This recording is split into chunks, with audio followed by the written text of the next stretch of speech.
शांति। आज 3 फरवरी 2022 है और आज के बाबा के साकार रूप से चले हुए मधुर महावाक्यों को स्पष्ट करेंगी आदरणीय आशा दीदी।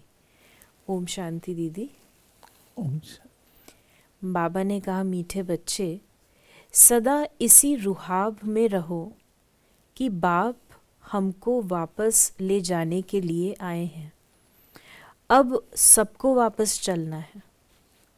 इस बात की खुशी क्यों कि हमको वापस जाना है? बाबा कहते हैं रुहाब में रहो, खुशी में रहो, रुखाब में रहो, वापस जाए। क्यों? दुख की दुनिया छूट रही है। इसलिए कि हमने वापस जाने की बहुत कोशिश की। बोलते रहते थे भगवान बुला ले, ये भगवान अपना वो दिखा दे, ठिकाना दे दे, आदि आदि। तो मिला तो नहीं था। अब जब हमें मिल गया है तो हम उसकी खुशी में भी रहते हैं और उससे कॉन्फिडेंट भी हैं कि जो हमारा गाइड है वो हमारा अपना पिता है, तो हमें हमारे घर पहुंचा ही देगा। प्रश्न है आज 2। पहला, तुम बच्चे इस समय सबसे बड़े ते बड़ा पुण्य कौन सा करते हो? अपना सब कुछ शिव बाबा के आगे समर्पण कर देना, ये है बहुत बड़ा पुण्य। सरेंडर कर पूरा श्रीमत पर चलने से बहुत ऊंच पद मिल जाता है। सबसे बड़ा पुण्य बाबा कहता है अपना सब कुछ समर्पण कर देना। क्योंकि किसको समर्पित कर रहे हैं? जिसको समर्पित कर रहे हैं वो रिटर्न कितना देगा? देखा जाए तो जब हम बाबा के बनते हैं तो हम ये सोच के नहीं बनते हैं कि हमको रिटर्न मिलेगा। ये सोच के नहीं बनता। हम बनते हैं बाबा के कि परिचय मिला, पहचान मिली, संबंध जुड़ा, अब हम बन गए बाबा के। अब ऑटोमेटिकली हमको उसका मिलता है, वो अलग चीज़ है, ऑटोमेटिकली मिलता है। परंतु ये बाबा कहता है कि हमें इस बात का नशा होना चाहिए कि कितना बड़ा पुण्य किसको समर्पित करते हैं हम। जिसको समर्पित करते हैं वो फिर उससे क्या करता है और ही पुण्य के कार्य में लगाता है। तो जो पुण्य हमने किया वो कितना मल्टीप्लाई हो जाता है। प्रश्न है, कौन सी एक नई बात मनुष्यों की बुद्धि में बहुत मुश्किल बैठती है? शिव बाबा जो निराकार है, उसने ब्रह्मा के तन में प्रवेश किया है। वही सबसे बड़े ते बड़ी आसामी है। उनका ही ऊंचे ते ऊंचा पाठ है। ये नई बात मनुष्यों की बुद्धि में बहुत मुश्किल बैठती है। तब तो बाबा को इतनी मेहनत लगती है समझाने में, इतना टाइम लगता है, क्योंकि जो पढ़ा हुआ है वो सारा खत्म हो और नया बुद्धि में बैठे तो टाइम तो लगेगा। गीत है ये कौन आज आया सवेरे। शिव बाबा बैठकर अपने बच्चों को समझाते हैं। बच्चे तो समझ गए हैं कि शिव बाबा निराकार है और हम आत्माएं भी निराकार हैं।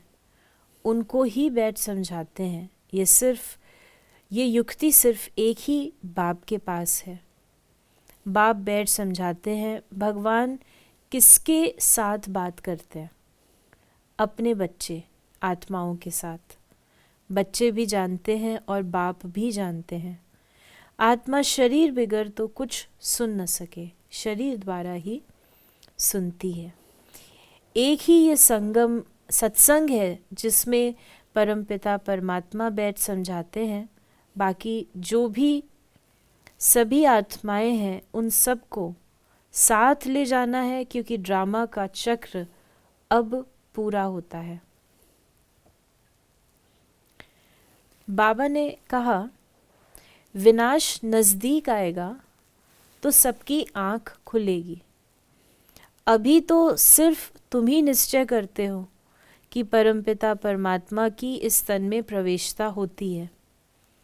गाते भी हैं गाइड अथवा लिबरेटर आएगा जो सबको दुख से लिबरेट कर ले जाएगा। ये जो ब्रह्मा है उसमें परमपिता परमात्मा ने प्रवेश किया है। ये कितने बड़े से बड़ी आसामी हो गई।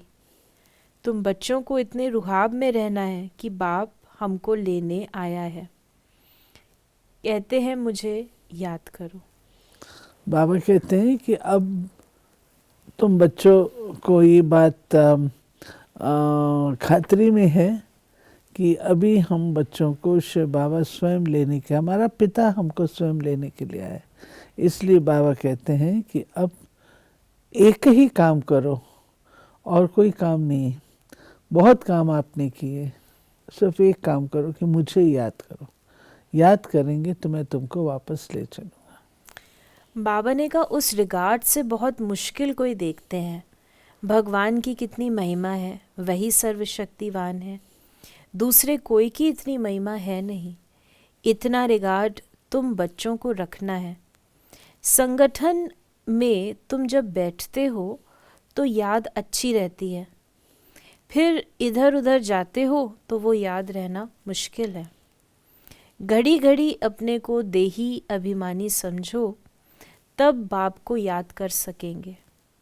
ऐसे बाप के साथ बड़ा रिगार्ड से चलना पड़े, परंतु बाबा साधारण होने के कारण वो रिगार्ड नहीं रहता। समझते भी हैं कि बाबा कालों का काल है। ये शिव बाबा जिसको तुम बाप दादा कहते हो, ये सबको साथ ले जाएगा। बाबा को ऊंचे ते ऊंचा पाठ मिला हुआ है जिसको सारी दुनिया याद करती है। आत्मा क्या चीज़ है ये कोई और बता ना सके। कहते हैं लिंग है, पूजा तो शिवलिंग की होती है। हम भी लिखते हैं ज्योतिर्लिंगम, परंतु वास्तव में इतना बड़ा है नहीं। ये तो स्टार मिसल है। शिव बाबा है ज्ञान का सागर। तो ज्ञान सागर ने जो ज्ञान दिया वो स्पष्ट भी है, सरल भी है और शाश्वत भी है, सत्य भी है। तो जो इतना समय हम लोग सुनते रहे हैं उसमें बाबा करेक्शन देता है और बेसिक बात से आरंभ करता है कि आप कौन हैं? आत्मा। बाबा ने कहा अब तुमको परमपिता परमात्मा पढ़ाते हैं, उनको ही याद करना है। वो इस तन में बैठे हैं। इनको तो तुम दादा कहते थे, ये बाप दादा दोनों कंबाइंड है। तुम बाप दादा कह बुलाते हो ना, पहले बाप फिर दादा, फिर ये तुम्हारी माँ भी है। ये गुहे बातें समझाते हैं।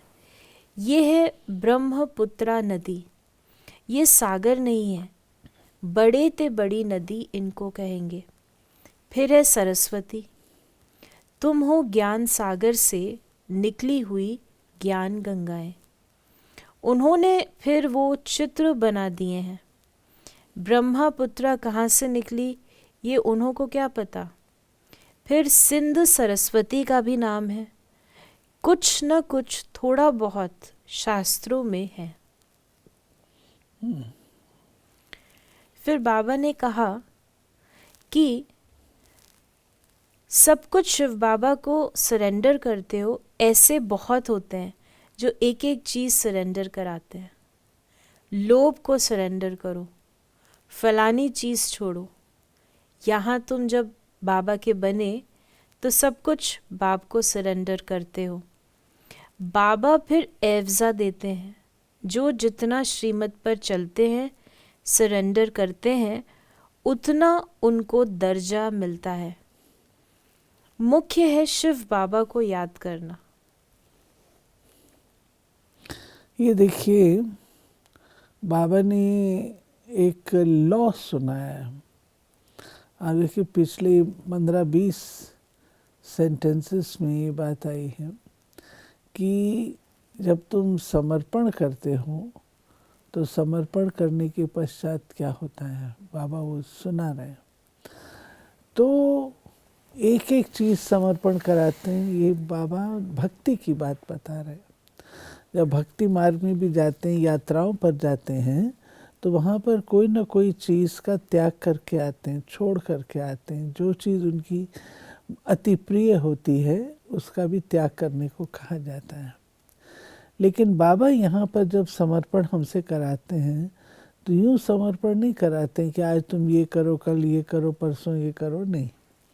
बाबा संपूर्ण रूप से, हम बच्चों कहते हैं एक ही शब्द का सौदा होता है, जो कुछ मेरा सो तेरा, जो तेरा सो मेरा।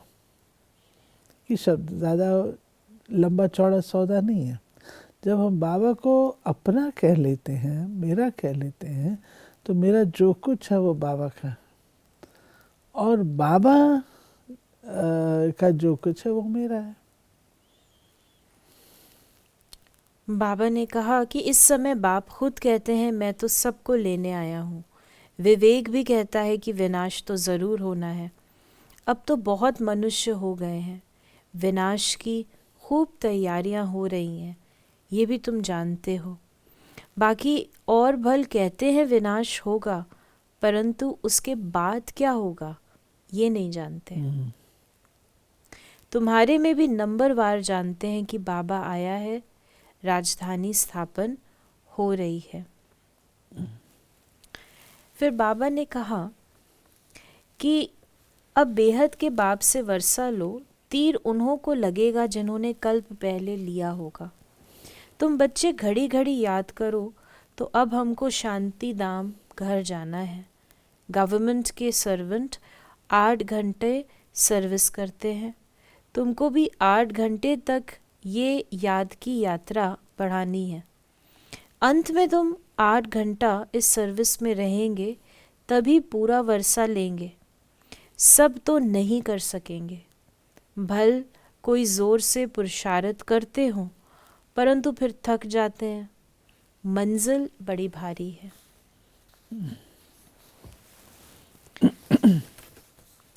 फिर बाबा ने कहा कि तुम बच्चे अब सम्मुख बैठे हो, सम्मुख सुनने से जैसे छप जाता है। घड़ी घड़ी याद करते रहो, अब वापस जाना है। तुम्हारे अब मरने का डर निकल गया है, क्योंकि आत्मा का ज्ञान मिल गया ना। आत्मा ज्ञान मिल गया कि हम आत्माएं हैं, और तो डरने से, मरने से डर नहीं लगता है। दूसरा, हमको ये भी अश्योर्ड है इसके बाद हमने कहाँ जाना है, तो उससे भी डर नहीं लगता है। आज बाबा ने कहा मरने से कब हिचकना नहीं है, देही अभिमानी बनना है। आज बाबा ने हम बच्चों को वरदान दिया, स्वयं को विशेष पाठधारी समझ, साधारणता को समाप्त करने वाले परम व श्रेष्ठ भव। जैसे बाप परमात्मा है, वैसे विशेष पाठ बजाने वाले बच्चे भी हर बात में परम यानी श्रेष्ठ हैं। सिर्फ चलते फिरते, खाते पीते विशेष पाठधारी समझकर ड्रामा की स्टेज पर पाठ बजाओ। हर समय अपने कर्म अर्थात पाठ पर अटेंशन रहे। विशेष पाठधारी कभी अलबेले नहीं बनते। यदि हीरो एक्टर साधारण एक्ट करें तो सब हंसेंगे। इसलिए हर कदम, हर संकल्प, हर समय विशेष हो, साधारण नहीं। बाबा ने कहा तुम परम विशेष हो। जैसे परम आत्मा कहते हैं, ऐसे तुम परम विशेष हो। तो ये शब्द हमको याद रखना चाहिए, परम विशेष। यानी विशेष तो है ही, लेकिन विशेष के परम साथ यानी श्रेष्ठ। फिर बाबा ने आज हम बच्चों को स्लोगन दिया, अपनी वृत्ति को पावरफुल बनाओ तो सेवा में वृद्धि स्वतः होगी। तो ये थे बाबा के आज के महावाक्यों का स्पष्टीकरण। यदि आपके मन में कोई सवाल है तो मैसेज करें या व्हाट्सएप करें 8826599309 पर, और हम आपके प्रश्नों का उत्तर प्रश्नोत्तरी कार्यक्रम में देने का प्रयास अवश्य करेंगे। ओम शांति।